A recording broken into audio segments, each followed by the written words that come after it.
자유한국당 황교안 대표 일행의 축구장 선거 유세 사흘 만에 프로축구연맹이 경남FC 구단에 대해서 제재금 2천만 원을 부과했습니다. 네, 프로축구 사상 처음으로 정치 중립 의무 위반에 대한 연맹의 징계 결과가 나왔는데요.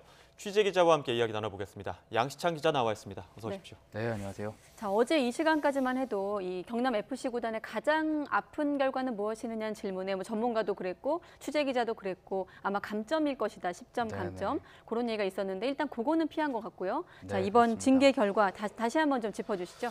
네, 프로축구연맹은 오늘 오전에 상벌위원회를 개최했고요. 한 4시간이 넘는 논의 끝에 경남FC에 제재금 2천만 원을 부과했습니다. 제재 이유는 말씀하신 대로 정치 중립 의무 위반입니다. 연맹의 결과, 징계 결과 발표 내용을 직접 먼저 들어보시겠습니다. 정치적 중립에 관한 조항은 축구에 있어서 K리그뿐만 아니라 전 세계적으로 엄중히 준수해야 할 의무입니다. 따라서 상벌위원회는 K리그 정관 및 대회 요강, 상벌 규정 등을 고려하여 경남FC에 제재금 2천만 원의 징계를 결정하였습니다. 네, 많이들 아시는 것처럼 지난달 30일 자유한국당 황교안 대표와 강기훈 후보가 경남FC 홈경기가 펼쳐진 창원축구센터에서 선거 유세를 펼쳤고요. 경기장 내 정치적 언동, 또 권유, 연설 등의 행위는 엄격하게 금지되어 있습니다. 연맹 규정에도 자세하게 처벌 규정까지 마련이 되어 있습니다. 경남FC 홈구장에서 발생한 사건이기 때문에 자연히 경남FC가 책임을 지게 됐습니다.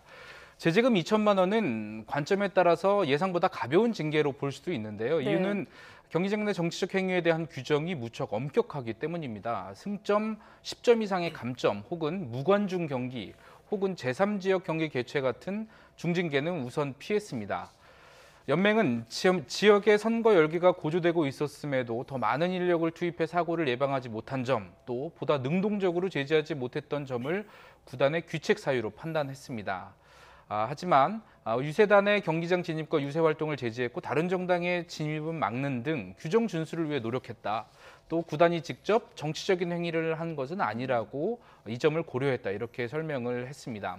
네, 어느 정도 연맹도 구단의 사정을 고려한 것으로 보이는데 징계 발표가 난 이후에 경남FC는 어떤 반응이던가요?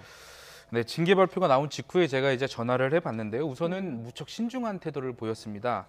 섣불리 말하기는 곤란하다. 이사들과 논의한 뒤 입장을 말하겠다. 이렇게 밝혔는데요. 한번 먼저 직접 들어보시겠습니다. 네. 교육자님하고 심도 있게 좀 논의하고 나서 저희 입장을 내놓는 게 맞는 것 같습니다. 네, 근데 제가 여기 올라오기 조금 전에 경남의 공식 입장이 나왔습니다. 네. 정당 대표와 후보자가 경남FC의 명예실추에 대해 도민과 팬들에게 공식적으로 사과할 것을 다시 요청했고요. 또 경남FC가 안게 될 경제적 손실에 대해서 책임 있는 조치를 해주기를 바란다고 언급했습니다.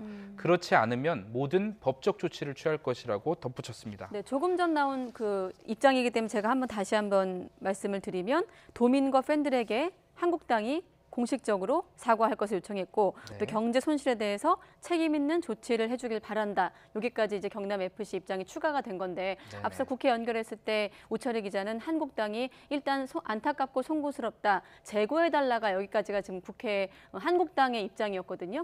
이 입장이 나왔기 때문에 또 추가적으로 한국당에서 또 어떤 입장을 밝힐지도 한번 지켜봐야 되겠습니다. 아무튼 지금 보면 여론도 그렇고요. 경남FC 입장에서는 아무래도 좀 억울하다 이런 생각이 드는데 앞으로 지금 말씀하신 대로 공식 사과 요청을 했습니다만 구단의 어떤 향후 대응 방안이라고 해야 될까요? 어떻게 좀 전망할 수 있겠습니까? 네, 말씀하신 대로 경남구당의 대응에 관심이 쏠리는 게 사실입니다. 제재를 받기 전 상황과 2천만 원의 제재금을 물어야 되는 상황은 분명 다르거든요. 징계를 받았기 때문에 이제 공은 경남구단으로 넘어갔다고 볼 수 있습니다. 우선 당장 선택할 부분인데요. 재심의를 청구하느냐 하지 않느냐 하는 부분입니다.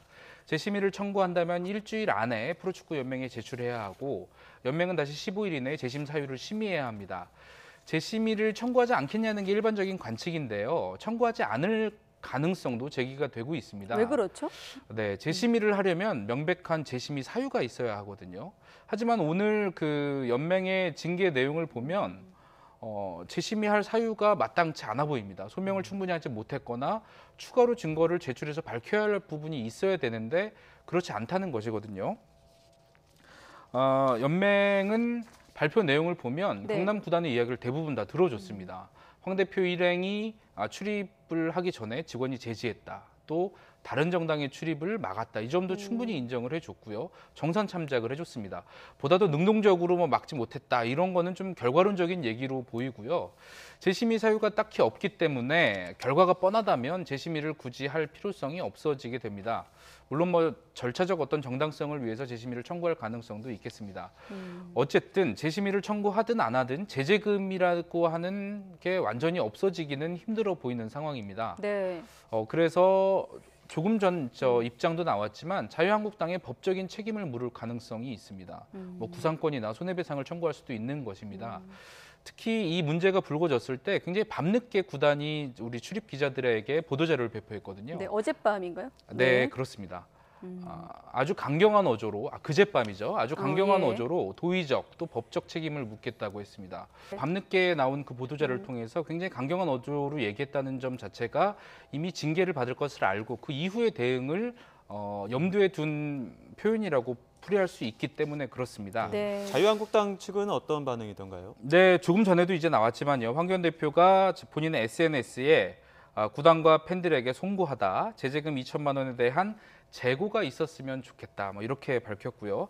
또 선거뿐만 아니라 재방 규정까지도 좀 꼼꼼하게 살펴서 재발하지 않도록 최선 다하겠다 이렇게 말했습니다. 예. 민경욱 대변인도 논평을 냈습니다. 선거를 하루 앞둔 첨예한 시점에 긴급하게 이루어진 결정에 아쉬움이 크지만 이번 논란을 계기로 선거법뿐만 아니라 스포츠 현장 내부 꼼꼼하게 살피겠다 이렇게 덧붙였는데요. 민경욱 대변인 논평이 언급됐기 때문에 제가 한 가지 말씀드리면 네. 오늘 브리핑에서도 이런 기자들의 질문이 나왔습니다. 너무 섣불리 결정하는 것이 아니냐 이런 질문이 나왔었는데 그 연맹 측의 관행이 있습니다. 한 경기에서 발생한 사안에 대해서는 그 해당 팀의 다음 경기가 있기 전까지 반드시 처리하는 것이 예. 연맹 측이 해오던 관행입니다.